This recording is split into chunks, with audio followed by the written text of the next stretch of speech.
오늘도 우리 함께 부활절 인사를 나누겠습니다. 그리스도께서 부활하셨습니다.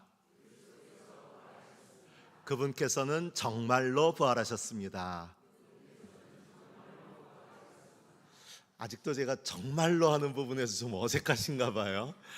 교회 전통에서 내려오는 인사말인데 우리는 아무래도 조금 어색하게 느껴져서 이 정말로가 믿지 못하는 사람에게라고 생각하겠지만, 답으로 주는 한편에서 그리스도께서 부활하셨습니다 라고 얘기하면 그 반대쪽 사람이 그분께서는 정말로 부활하셨습니다, 내게도 부활하셨습니다 하는 인사말로 서로 주고받는 그런 인사입니다.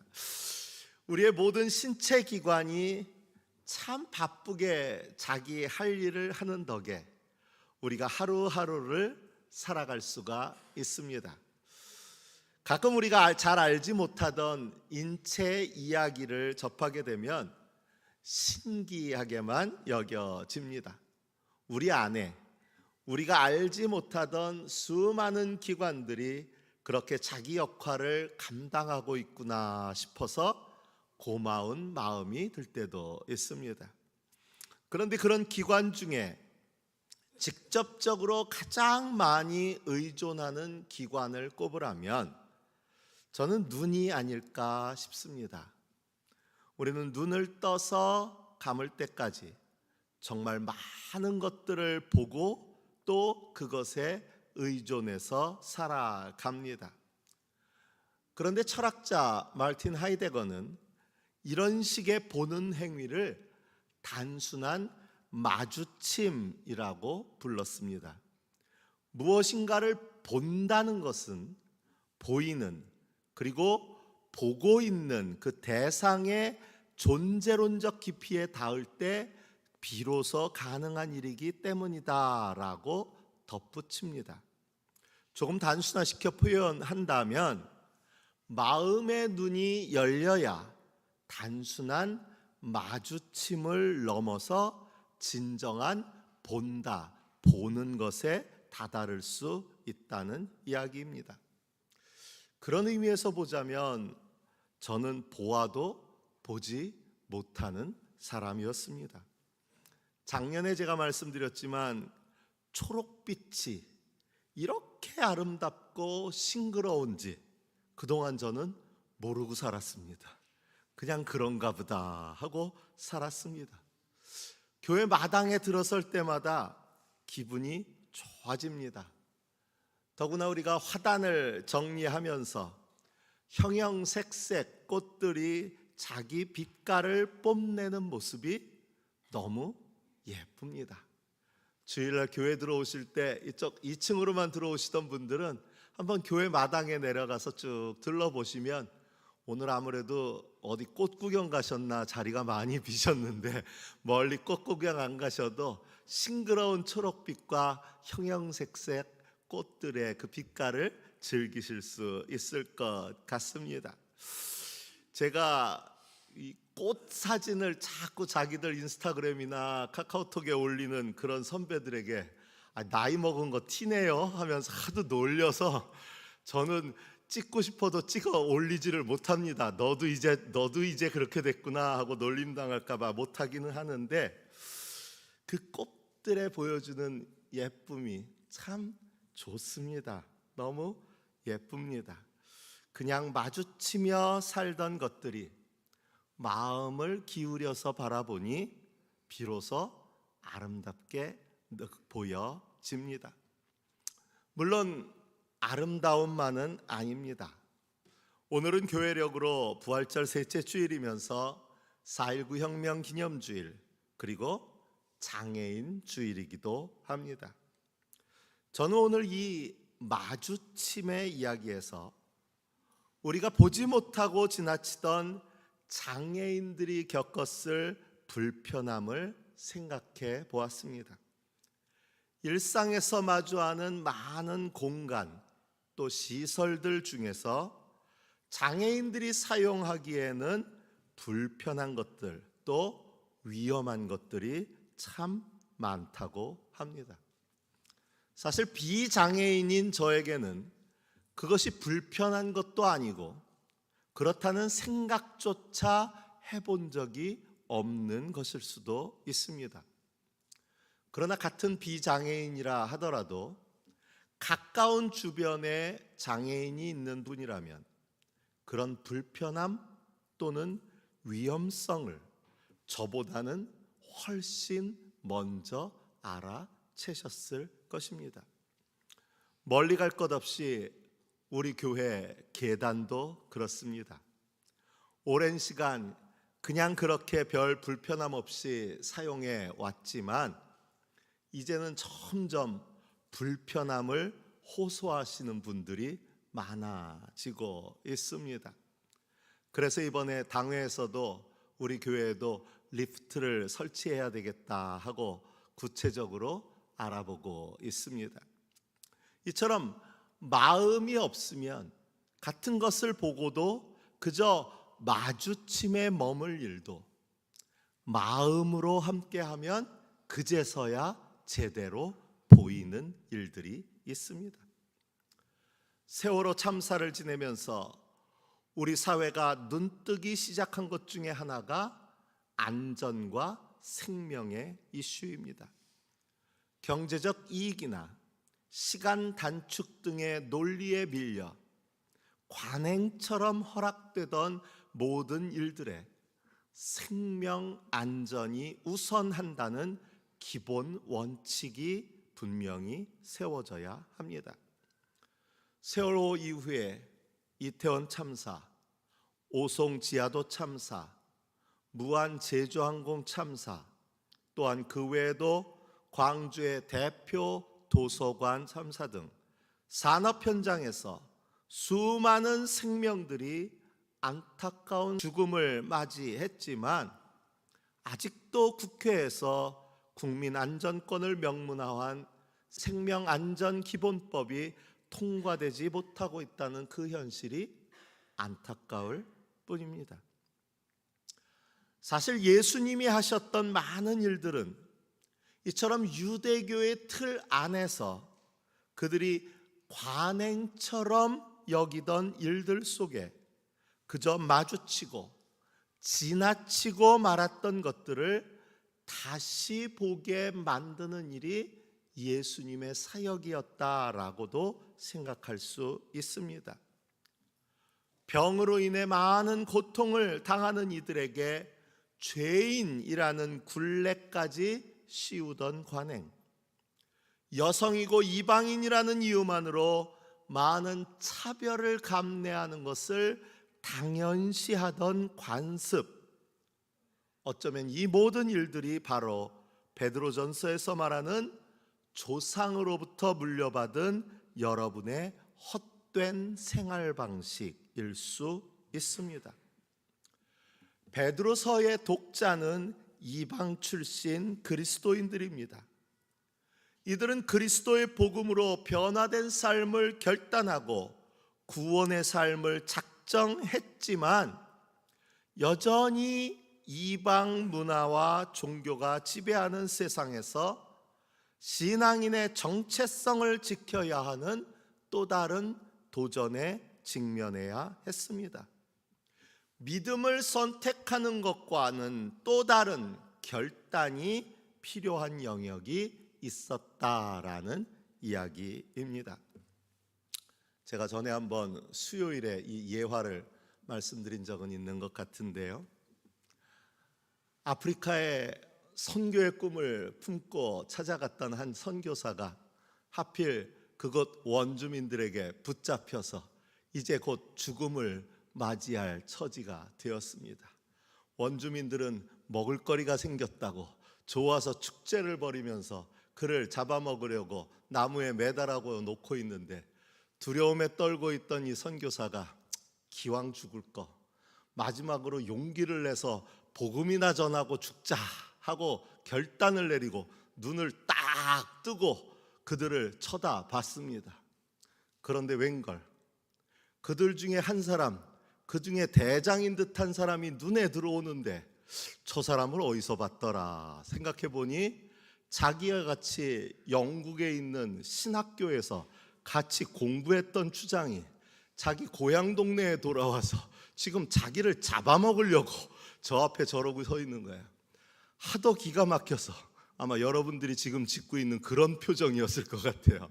기가 막힌 표정으로 그를 바라보면서, 아니 자네는 영국 문명의 사회에 와서 공부도 했고 더더군다나 신학교에 와서 예수 그리스도를 믿고 받아들이기까지 했으면서 어떻게 이 식인 습성을 벗어버리지 못하고 이런 미개한 일을 계속해서 하고 있나?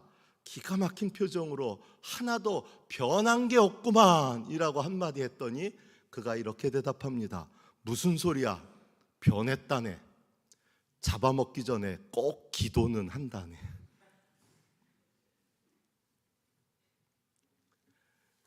자신들이 그동안 늘 일상처럼 해오던 일들 속에서 문제를 발견한다는 게 어렵다는 거예요. 예수를 믿는 믿음은 받아들였지만 내 일상까지 변해야 된다는 것에 가 닿기가 이만큼 어렵다는 이야기를 보여주는 예화입니다. 사실 우리가 당연시 했던 일들이 오히려 우리의 눈을 가리고 있다는 것을 인정하고 받아들이는 것은 그리 쉬운 일이 아닙니다. 그렇게 예수 그리스도의 은혜, 베드로가 말하는 그리스도의 보혈, 그리스도의 피가 중요합니다. 오직 그리스도의 보혈만이 남들 다 그러면서 사는데 라고 이야기하는, 그렇게 가리어졌던 우리의 허물을 인정하고 우리가 보지 못하는 것을 보게 하는 능력이 될 수 있습니다. 사도행전 말씀에서 베드로의 설교를 듣던 사람들에게 바로 이런 능력이 나타났습니다. 베드로의 설교를 듣던 사람들이 마음에 찔려서 형제들이여 우리가 어떻게 하면 좋겠습니까? 하고 베드로와 다른 사도들에게 물었다고 전하고 있습니다. 이 마음의 찔림이 바로 자신들의 허물을 인정하는 것이고, 그것이 바로 그들이 눈을 떠 바로 보게 되는 첫 단추가 되었습니다.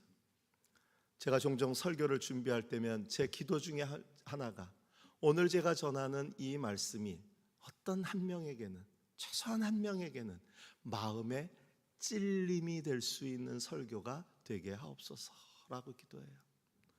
남들 다 저러는데, 누구나 그러는데 나라고 뭐 특별할 거 있나? 대충 쉽게 신앙생활하고 있는 우리 모두에게 누군가 한 명에게는 그래도 찔림이 될 수 있으면 좋겠습니다. 그렇게 되게 준비할 수 있게 하여 주옵소서 하고 기도드립니다.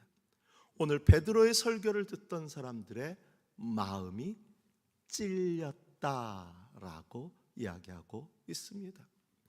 그리고 베드로가 이어서 전하는 설교가 그 핵심을 전하고 있는데, 삐뚤어진 세대에서 구원을 받으라라고 말합니다. 그렇습니다.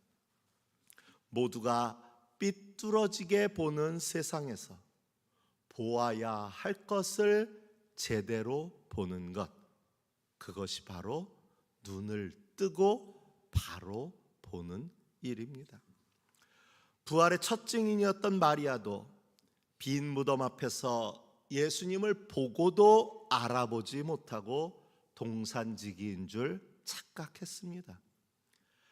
요한복음의 기록에 따르면 베드로를 비롯한 7명의 제자가 디베랴 바닷가에 모여 있을 때에 부활하신 예수님이 그들을 찾아오셨지만 제자들은 그분을 알아보지 못했습니다. 그리고 오늘 복음서에 등장하는 제자들 역시 마찬가지입니다. 예루살렘에서 엠마오까지는 대략 11km 정도 떨어져 있다고 합니다. 두 제자는 십자가 사건이 일어난 지 사흘째 되던 날, 그러니까 주님께서 부활하신 날에 자신들의 고향으로 되돌아가고 있었습니다. 이미 주님은 부활하셨고 심지어 그들도 마리아가 새벽에 무덤에 갔다가 그의 시체는 보지 못하고 와서 그가 살아나셨다 하는 천사들의 나타남을 보았다라고 전하는 그 소식을 들었지만, 그 소식을 듣기 전에 길을 나선 게 아니에요. 그 소식을 들었지만 그럼에도 그들은 일말의 기대를 품어 보기는커녕 절망, 좌절감, 패배감을 품고 길을 걷고 있었습니다. 바로 그때 예수님이 그들 곁에 다가오셨습니다. 당시 그들의 상태를 복음서 기자는 이렇게 전하고 있습니다. 그러나 그들의 눈이 가려져서 예수를 알아보지 못하였다. 이것은 물론 물리적으로 보지 못했다는 말이 아닙니다. 그럼에도 그들은 바로 곁에서 동행하는 예수님을 알아보지 못했습니다. 저는 십자가의 예수님을 생각하며 이런 생각을 갖습니다. 그 주님을 어떻게 바라보느냐가 믿음의 시금석이 되지 않을까 하는 생각입니다. 부활절기에 제가 거듭 말씀드리지만 십자가 위의 예수님은 유대 사람에게는 거리낌이고 이방 사람에게는 어리석은 일일 뿐입니다. 그런데 아름다우신이라는 찬양곡에서는 이 예수님을 이렇게 노래합니다. 아름다우신, 오 놀라우신, 형언할 수 없는 사랑. 십자가 위에 그 예수님을 보면서 아름답다고 놀랍다고 말하고 고백할 수 있는 힘, 그것이 바로 믿음입니다. 소설 침묵을 쓴 일본의 신학자요 소설가인 엔도 슈사쿠는 이렇게 표현합니다.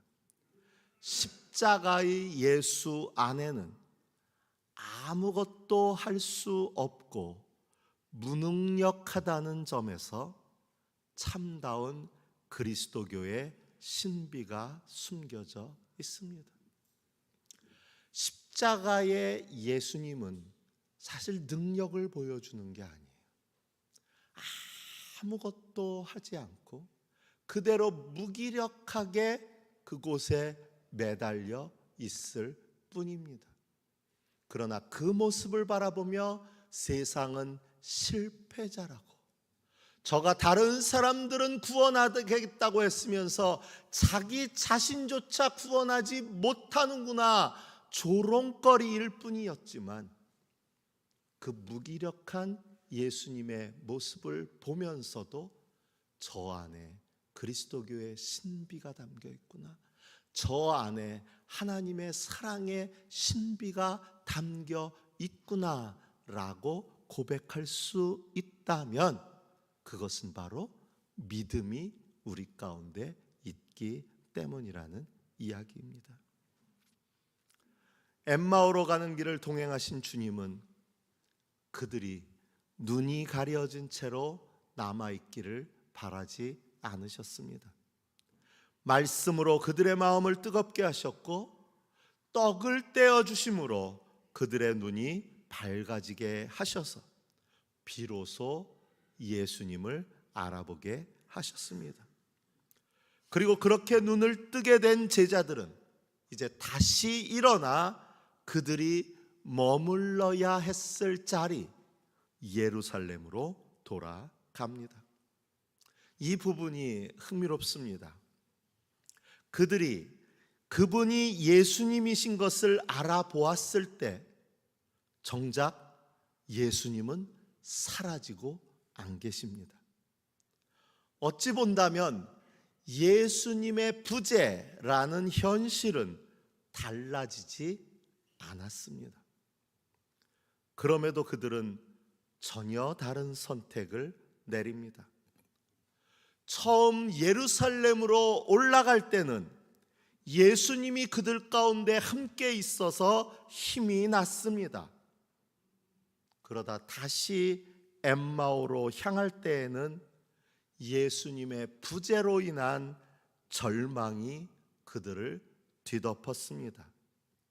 그런데 지금은 예수님이 계시지 않아도 그들의 발걸음에는 희망이 가득합니다. 그들이 처한 현실을 다른 시선으로 보게 되었기 때문입니다.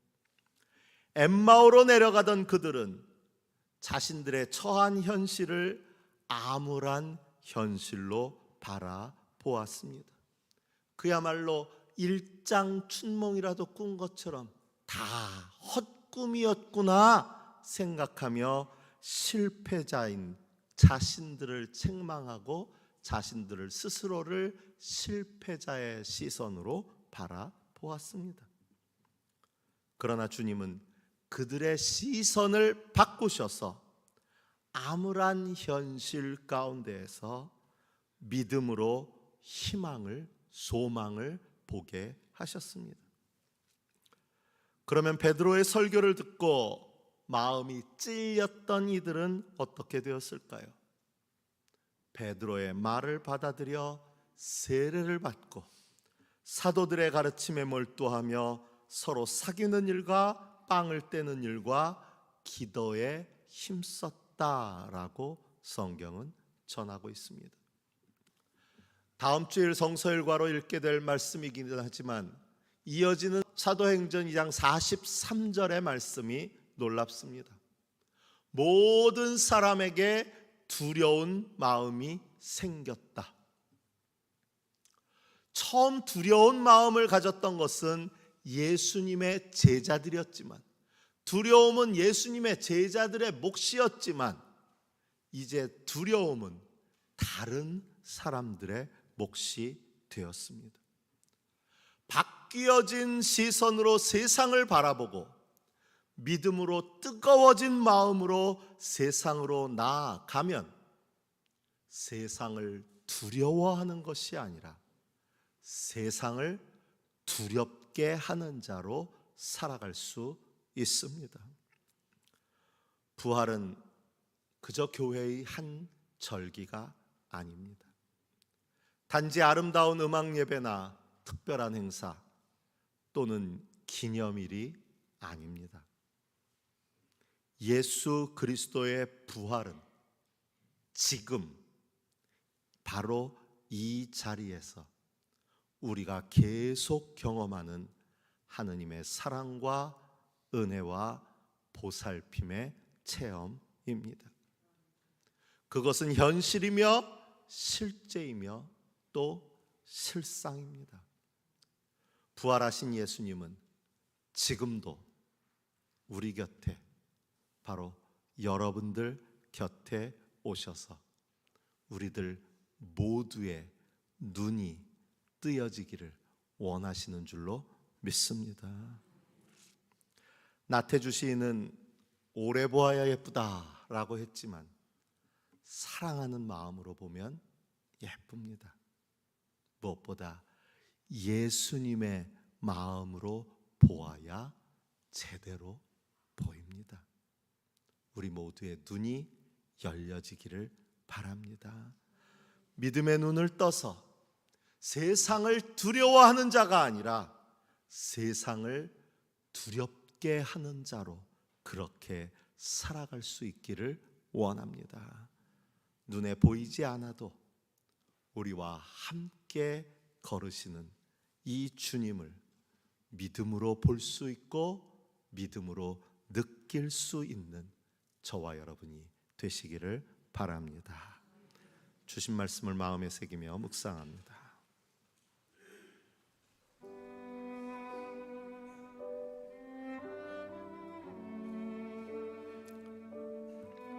여러분은 그리스도로 말미암아 하나님을 믿고 있습니다. 하나님은 그리스도를 죽은 사람 가운데서 살리시고 그에게 영광을 주셨습니다. 그래서 여러분의 믿음과 소망은 하나님을 향해 있습니다. 그제서야 그들의 눈이 열려서 예수를 알아보았다. 그들은 서로 말하였다. 길에서 그분이 우리에게 말씀하시고 성경을 풀이하여 주실 때에 우리의 마음이 뜨거워지지 않았습니까?